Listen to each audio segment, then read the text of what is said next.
వైరాగ్య జ్ఞానం కావాలి అంటే ఏ కష్టం వచ్చినా ఇలా కష్టం వస్తుంది పోతుంది. అవునా, నేను అనవసరంగా నేను చావడం కోసం ఈ పుట్టుక నేను పుట్టలేదు కాబట్టి నేను దీన్ని ఎదుర్కోవాలి. నేను ఫలానా తాత ఆ పాటలో పాడుతుంటే విన్నా మనిషికి జీవితాలంలో కష్టాలు అనేవి అవి వెలుగు నీడలు లాంటివంట, వస్తాయంట పోతాయంట అంటాడు వాడు. అటువంటి మనిషి వికసించడానికి కావలసినటువంటి వ్యక్తిత్వ వికాసం, పర్సనాలిటీ డెవలప్మెంట్కి సంబంధించినటువంటి జ్ఞానం ఇక్కడ ఈ భజన వేదికలో వస్తుంది మనం పాడుకునేటువంటి పాటల ద్వారా.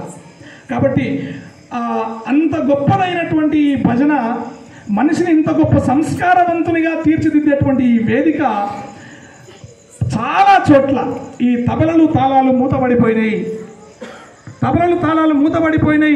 భజన అంటే ఆదరించేటటువంటి వాళ్ళు లేరు.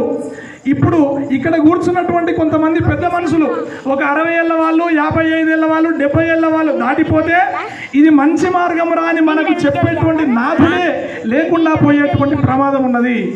కాబట్టి అటువంటి పరిస్థితి జరగకూడదు అని ప్రతి గ్రామంలో కనీసం వారానికి ఒకసారి మనమంతా ఈ భజన పేరుతో సంఘటితం కావాలని, భజన పేరుతో అందరము సంఘటితమై మన తర్వాత తరమైనటువంటి పిల్లలకి మన ధర్మం యొక్క గొప్పతనాన్ని, మన దేశం యొక్క ఔన్నత్యాన్ని, మన ఇతిహాసాల యొక్క ప్రాధాన్యతను, పురాణాల యొక్క ప్రాధాన్యతను తెలియజేసేటువంటి విధంగా మనం వారానికి ఒక్కసారైనా గుంపు కూడాలి అని, సంఘటితం కావాలి అని ఉద్దేశంతో ప్రతి గ్రామంలో ఇటువంటి చైతన్యము తిరిగి పునఃప్రారంభం కావాలనే ఉద్దేశంతో భజన ప్రచార మండలి అనే పేరుతో ప్రతి మంగళవారం ఏదైనా ఒక కొత్త గ్రామానికి వెళ్ళడం, అక్కడ భజన వాళ్ళతో కలిసి ఆత్మీయ సమ్మేళనం జరపడం, ఆత్మీయ సమ్మేళనం జరిపి ఒక చిన్న సంస్కరణకి అక్కడ మనము ఒక నిర్ణయం చేసుకోవడం.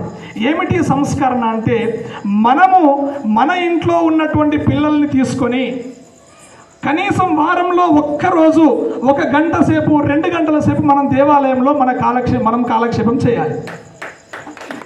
కనీసం వారానికి ఒక్కరోజు. చాలా పనులు ఉంటాయి మనకు.